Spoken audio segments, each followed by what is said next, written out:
Assalamualaikum warahmatullahi wabarakatuh. Hai anak-anak sekalian, apa kabar? Semoga kalian semua dalam keadaan yang sehat dan berbahagia selalu. Pada kali ini, Ibu akan menjelaskan mengenai pengantar dari senyawa karbon, yaitu golongan asam karboksilat. Asam karboksilat ini merupakan golongan senyawa karbon yang mempunyai gugus fungsi COOH dan terikat langsung pada alkil. Rumus umum dari asam karboksilat adalah CnH2nO2. Ya, seperti pada gambar kita perhatikan, di sini ada R, kemudian ada gugus fungsi COOH. Nah, ini adalah rumus umum dari asam karboksilat. Selain R, gugus yang terikat bisa juga aril. Jadi selain alkil bisa juga aril.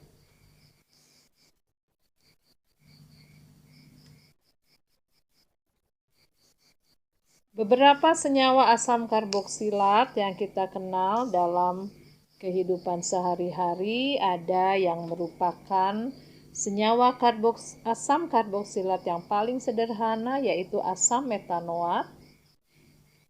Kemudian ada asam etanoat, CH3COOH. Kemudian asam propanoat dan asam butanoat. Ini adalah senyawa asam karboksilat yang paling sederhana. Kemudian nama trivial. Nama trivial ini adalah nama yang kita kenal dalam kehidupan sehari-hari. Asam format itu kita kenal juga sebagai asam semut. Dia ditemukan pada semut atau Formicaruva, sehingga disebut sebagai asam format. Sementara asam butirat itu terdapat dalam butter. Ini yang menimbulkan bau tengik pada mentega atau butter. Kemudian ada asam valerat, C4H9COOH. Ini ditemukan pada akar tanaman valer.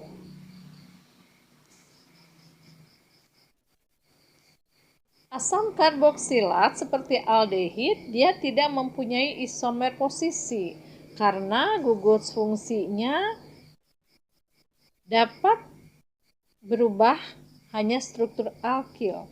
Maka isomernya adalah isomer struktur. Jadi tidak ada isomer posisi untuk asam karboksilat. Sifat asam karboksilat bisa kita lihat di sini pada wujud pada suhu kamar, bersuhu rendah, berwujud cair. Kemudian titik didih dan titik lelehnya karena tarik-menarik yang kuat antar molekul asam karboksilat, titik didih dan titik lelehnya relatif tinggi, bahkan lebih tinggi dari alkohol. Kemudian kelarutan asam karboksilat bersuhu rendah bisa larut dalam air, tetapi yang suhunya tinggi tidak larut dalam air. Daya hantar asam karboksilat punya daya hantar listrik lemah. Artinya dia merupakan asam yang lemah atau terionisasi sebagian dalam air. Kemudian dia bersifat polar. Kemudian asam karboksilat juga memiliki ikatan hidrogen dengan sesamanya serta dengan molekul air. Nah, ini adalah sifat-sifat kimianya, reaktifannya, kemudian bagaimana asam karboksilat bisa bereaksi dengan basa. Kemudian asam karboksilat juga bisa bereaksi dengan alkohol membentuk ester yang kita kenal sebagai reaksi esterifikasi. Kemudian ada kepolaran dari ester dan dari asam karboksilat suhu rendah punya sedikit kepolaran. Kemudian dia juga mempunyai ikatan hidrogen.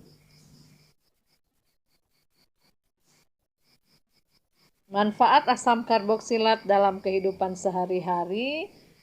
Asam format ini cairan yang bisa digunakan dalam industri tekstil. Kemudian asam cuka atau asam asetat, seperti kita ketahui dia sebagai bahan aditif pada makanan atau untuk industri. Dia bisa digunakan juga sebagai bahan untuk industri, kemudian sebagai bahan pembuatan ester. Kemudian asam karboksilat suku tinggi dapat dipakai untuk membuat sabun apabila direaksikan dengan basa. Dia akan menghasilkan asam stearat dan asam palmitat. Kemudian asam benzoat atau asam karboksilat aromatik dipakai sebagai pengawet makanan seperti saus tomat, minuman, dan buah-buahan. Demikianlah pengantar dari asam karboksilat. Mudah-mudahan bermanfaat untuk kalian.